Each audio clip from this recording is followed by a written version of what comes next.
Hello friends, welcome back to my YouTube channel and today I will discuss compound interest. Okay, so now my today topic is interest compounded half yearly. Okay, तो चलिए हम लोग बात करते हैं। सबसे पहले तो अगर हमारा जो इंटरेस्ट है वो अगर हाफ ईयरली होता है तो उसको हम किस तरीके से फाइंड आउट करते हैं। जैसा कि हमने इससे पहले भी पढ़ा हुआ है कि जो हमारा प्रिंसिपल होता है वो प्रिंसिपल हमारा अगर पी है एंड रेट जो है वो क्या है, अगर R% होता, और जो है टाइम पीरियड की अगर बात करते हैं अगर वो हमारा N ईयर्स होता, तो इसके लिए बेसिकली जो है हाफ ईयरली के लिए हम क्या काम करते हैं। हाफ ईयरली के लिए देखिए, जो आपका प्रिंसिपल होता है वो एज इट इज़ लिया जाता है, प्रिंसिपल में कोई चेंजेस नहीं होते हैं, लेकिन जो रेट ऑफ इंटरेस्ट होता है उसको 1/2 कर देते हैं हाफ ईयर के लिए, एंड जो टाइम पीरियड होता है उसको हम हाफ ईयरली में कन्वर्ट कर लेते हैं। हाफ ईयरली में कन्वर्ट करने का मतलब ये हो गया कि जितने भी ईयर्स होंगे उसको हम 2 से मल्टीप्लाई, जैसे मान लीजिए 1 ईयर है तो उसको हम 2 से मल्टीप्लाई करेंगे तो 2 हाफ ईयर हो गए। इसी तरीके से मान लीजिए 2 ईयर हैं, उसको फिर हम 2 से मल्टीप्लाई करेंगे तो हो जाएंगे 4 हाफ ईयर। इस तरीके से मान लीजिए 1/2 अगर ईयर्स आपके पास हैं उसे आप 2 से मल्टीप्लाई करेंगे तो ये आपको मिल जाएगा 3 हाफ ईयर। तो इस तरीके से इसे हम कन्वर्ट कर लेंगे। ओके, तो ये तो बात थी फॉर्मूले की, और बाकी जो है कि फार्मूला हमारा जो होगा इसके लिए हम चाहें तो ये कन्वर्जन करके फार्मूला यूज़ कर लें, और चाहें तो हम वो फार्मूला जो हमारा प्रीवियस था A=P 1+R/100 whole power n, ठीक है, हम चाहें तो इसे भी यूज़ कर सकते हैं। और इसमें ये वैल्यू जितनी भी हम लोगों ने यहाँ पे पुट मतलब ये हमारा जो R था ये तो हमारा R हाफ एनुअली के लिए हो गया, ये जो R/2 है वो हाफ ईयरली के हो गया। तो जो न्यू फार्मूला मेरा बनकर तैयार होगा हाफ ईयरली के लिए वो ये बनेगा A=P टाइम्स 1+R के प्लेस पे आप R/2 डाल दोगे, R के प्लेस पे आपका आ जाएगा R/2 और मल्टीप्लाइड बाई हो जाएगा आपका यहाँ से 100 होल पावर n होता है। n आपका क्या हो, मैंने क्या बोला, उसे 2 से मल्टीप्लाई करेंगे, दैट इज़ वो क्या हो जाएगा आपका 2n हो जाएगा। तो आप चाहें तो इस फॉर्मूले में बिना किसी क्वांटिटी को कन्वर्ट किए ही अगर आप इसमें पुट करें तो भी आपको वैल्यू मिलेगी, और या अगर आप कन्वर्जन करते हैं तो फिर डायरेक्टली आप इस फार्मूले में पुट कर लें। ठीक है, मैं दोनों चीज़ें आपको समझाता हूँ कि करना क्या है। जैसे मैं एक क्वेश्चन यहाँ पर ले रहा हूँ कि इसमें क्या है कि आपको प्रिंसिपल दिया हुआ है। प्रिंसिपल आपको कितना दिया है, प्रिंसिपल गिवन है 15,625, एंड आपका रेट ऑफ इंटरेस्ट जो है वो आपका है 8%, एंड टाइम पीरियड हमारा जो है वो दिया गया है, टाइम n ले लें या t ले लें, वो हमें दिया है 1/2 ईयर्स। ठीक है, और इसमें बोला गया है कि कंपाउंडेड हाफ ईयरली की इन्होंने बात की है। कंपाउंडेड हाफ ईयरली का मतलब ये हो गया कि हमें हाफ ईयरली पे ही कैलकुलेट करना है। ठीक है, तो इसी के लिए दो चीज़ें हैं, एक तो आप चाहें तो इस फॉर्मूले का यूज़ करें, और या चाहें तो इसमें ये सारी वैल्यू कन्वर्ट करके डायरेक्टली पुट कर लें। जब आप इस फॉर्मूले का यूज़ करेंगे तो आपको रेट को और टाइम पीरियड को कन्वर्ट करना पड़ेगा हाफ ईयरली में, लेकिन अगर आप इस फॉर्मूले को यूज़ करेंगे तो किसी भी चीज़ को कन्वर्ट करने की कोई रिक्वायरमेंट फ़िलहाल नहीं है। ओके, डायरेक्टली आप इसको पुट कर सकते हैं। ठीक है, तो चलिए इसको हम यहाँ पे सब्स्टिट्यूट करते हैं। तो दोनों से हम इसको आपको बताते हैं, एक तो कन्वर्ट करके पहले बताते हैं इस फार्मूले का यूज़ करके। तो मान लीजिए हमें ये फार्मूला यूज़ करना है, तो इसके लिए हमें जो रेट लेना होगा वो क्या हो जाएगा, यहाँ पे लिखेंगे आप for half yearly.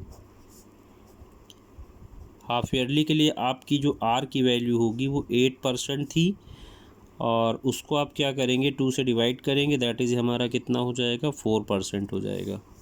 And time period की बात करते हैं, n हमारा कितना है 1/2, दैट इज़ इसका मतलब हो गया 3/2 ईयर्स। इस चीज़ को हम यहाँ पे कन्वर्ट करेंगे तो इसको हम क्या करेंगे, मल्टीप्लाई करेंगे 2 से, यानी कि 3/2 मल्टीप्लाइड बाई 2। इसे आप कट करोगे तो कितने हाफ ईयर हो जाएंगे, 3 हाफ ईयर हो जाएंगे। तो ये जब हमने यहाँ पे कन्वर्ट कर लिया तो अब कन्वर्ज़न कर लिया है, तो हम इस फॉर्मूले का यूज़ करेंगे। तो यहाँ हम क्या करेंगे, डायरेक्टली वैल्यू पुट कर सकते हैं। ए और पी का वैल्यू कितना है मेरे पास, 15,625। फिर आता है 1 प्लस आर की वैल्यू न्यू कितनी थी, 4% अपान 100 हो गया, होल पावर n, मतलब कितने हाफ ईयर हैं, 3 हाफ ईयर हैं। अब आप इसे कट कर लीजिए, तो आप इसको लिख सकते हो यहाँ से 15,625, और ये कट करेंगे तो 4 1 जा 4, और आपका ये 25 आ जाएगा। तो यहाँ से आपको ये मिलेगा 1 + 1/25 whole power 3। Now again we can write 15,625. Now taking the LCM, then we get it is 26/25 whole power 3. Now we can simplify it, then we get 15,625 multiplied by 26/25, 26/25, 26/25, because whole power हमारी यहाँ पे क्या थी, 3 थी, that's why मैंने इसको इस तरीके से लिखा है। ओके, अब चलिए अब इसको और सिंप्लीफाई करते हैं। तो देखिए इसको हम कट कर लेते हैं, तो इसको अगर कट करेंगे तो 25 से इसको अगर कट करेंगे तो आपको ये मिलेगा कितना, 3125। अगेन आप 25 से कट करेंगे तो ये मिल जाएगा आपको यहाँ से 125।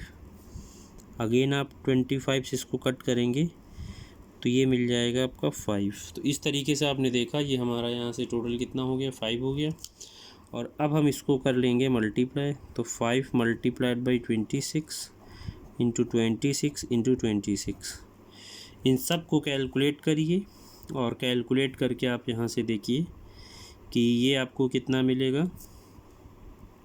ये हो जाएगा मल्टीप्लाई करने पे यहाँ से 26 इंटू 26, तो इसको पूरा हम लोग सॉल्व करते हैं तो इस हिसाब से आपको मिलेगा ये 17,576। आप इसे मल्टीप्लाई कर सकते हो, ठीक है। तो ये कैलकुलेशन आपको मिल गया। यहाँ पे एक चीज़ और देखिएगा, ये कैलकुलेशन में यहाँ पे 5 नहीं आपको मिलेगा, पूरा एक कट हो जाएगा इससे, तो आपका 26 इंटू 26 इंटू 26 ही आएगा। तो ये आपका कितना हो गया, 17,576 आ गया। ये तो हमारा अमाउंट था। अब अगर हमें प्रिंसिपल लेना है तो प्रिंसिपल के लिए हम लोग ये पी यानी कि इंटरेस्ट हमको लेना है, तो I = हम लोग लिख सकते हैं A - P। तो अमाउंट हमारा है 17,576 और माइनस प्रिंसिपल हमें जो गिवन था वो गिवन था 15,625। इसको माइनस करिए, माइनस करने पे आपको मिल जाएगा यहाँ से 1951। इस तरीके से आपने देखा कि अगर कोई ऐसी प्रॉब्लम आपको दी गई है तो इस फॉर्मूले का आप कैसे यूज़ कर सकते हैं, ठीक है। अब आते हैं इस फॉर्मूले का हम कैसे यूज़ कर सकते हैं, इसको भी देखते हैं।